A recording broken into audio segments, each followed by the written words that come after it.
Thursday, chest day. We are midway through the 8-week guide. Now, we already did a chest video a few weeks back, so we're not going to go through every little step of that again. If you want to see our chest routine, you can click on the video right here or look at it in the description. But we wanted to go over some of the chest workout because we had a lot of questions regarding our range of motion. So we started with the flat bench barbell press, which is, I feel, one of the best exercises to build the overall chest. The range of motion on this one is all the way down, touching the chest, getting the full stretch in the fibers, and then only coming about 3/4 of the way up. And a lot of the comments were answering the question already, why the range of motion is that way, but we'll just go over it again. And it is because it's putting more stress on the chest, less on the triceps in the front of the delts. You lock it out, that's more...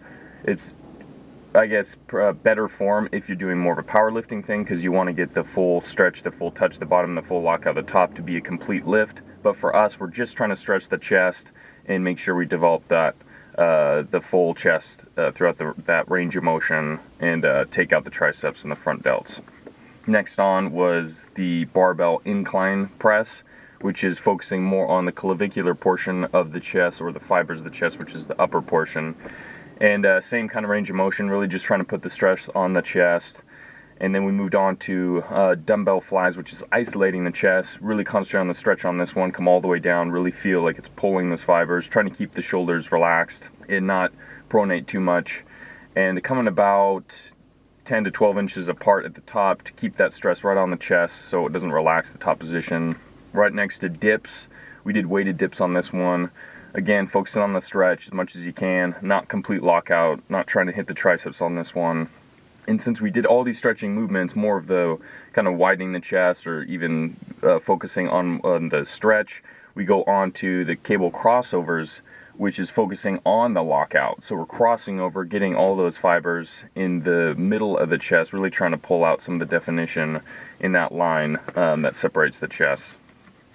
So that's trying to hit all those sides, the top, the clavicular portion, the fibers, the bottom, the outer portion, and also the inner portion as well. And something to keep in mind as well as you're working out any body part is you're really focusing on that body part itself. Sometimes we get a little too preoccupied with just finishing a rep, 1 rep, 2 rep, 3 rep. You're just trying to get those, everyone's always saying, how many reps do you do per set? Sometimes it's not so much about the reps, it's about the muscle you're working. Concentrate on that body part. If you're working chest, don't just think, hey, I have to get 12 reps in. With every rep, focus on that chest, such with flies. Think about the chest, think about the muscles you're working. All throughout the rep, you're just focusing on that body part because that's what you're trying to do. You're trying to isolate that body part and make it grow. It's not so much just trying to get it over with, it's just really concentrating on that muscle. It's that mind and body connection. As you're doing the fly, just think about chest all the way up and just squeeze that chest with every rep. You're gonna find that your chest is, or any body part you're working, is much sorer and much more worked when you do it that way because you're just focusing on that body part as opposed to just trying to get through with the workout. So we're halfway through. You've seen a little bit of our food preparation. We keep it pretty similar. We're always making the same stuff more or less. We switch it up a little bit. But as we progress through the final 4 weeks, we're going to change it up a little bit. Yeah, a good point is to not only changing the workouts up, but now concentrate on the food as well. So the food prep is going to change slightly. So let's give a good example of if you're having a cup of quinoa or a cup of brown rice with your lunch, 7 ounces of chicken like we do each day of the week. Now that you're progressing in your body composition, your weight changes, now you need to lessen the caloric intake. So instead of maybe having a cup of carbohydrates, now you have maybe a cup of cottage cheese or something that has less of the carbohydrates. That way you're pushing your body and it's forced to hopefully at that point burn a little bit extra because you're not taking quite as much in. So now you're in the deficit a little bit more than you were the first 4 weeks. The next 4 weeks, you're taking the caloric needs down and still having the protein higher, cutting the carbs just a little bit more. Your healthy fats are still there, but your total calorie needs are lower throughout the day. So now that the intensity is going to bump it up through the workouts, your calories are going to slightly go a little bit more down too, so that way you still get the advancements in the next 4 weeks. And basically what we're trying to say is you're just changing it up at all times. That's what, we're big believers in that. As much as you want to stay consistent with your workouts and your eating, you also want to switch them up as well.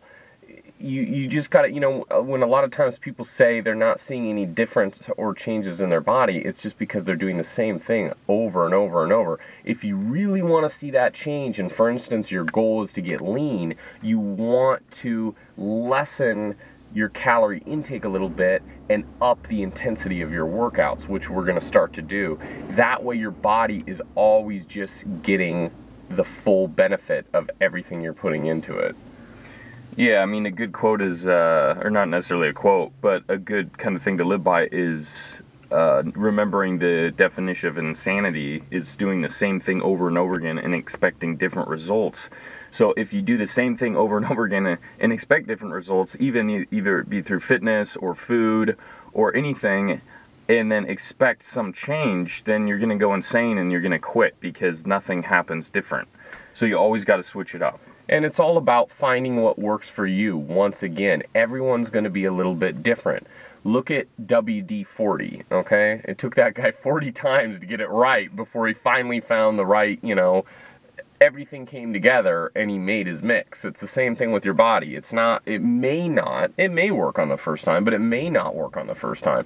You're going to have to try different things. So do not get frustrated if it doesn't work right away and you go, oh man, it's been 4 weeks and I don't see this amazing change in my body. Hopefully, through these 4 weeks, at least you've seen something. At least you feel motivated. At least you want to, at least you've found maybe one exercise you'd never thought of before, one food. That's what really matters, is just that excitement to get up in the morning. That's what matters. That's what drives people. That's where so many people fail. You could know everything, but if you do nothing, you're never going to accomplish your goals. So that's what it's all about, and that's what we're trying to do now. And that's why we're sitting in the truck at 5 a.m. in the morning.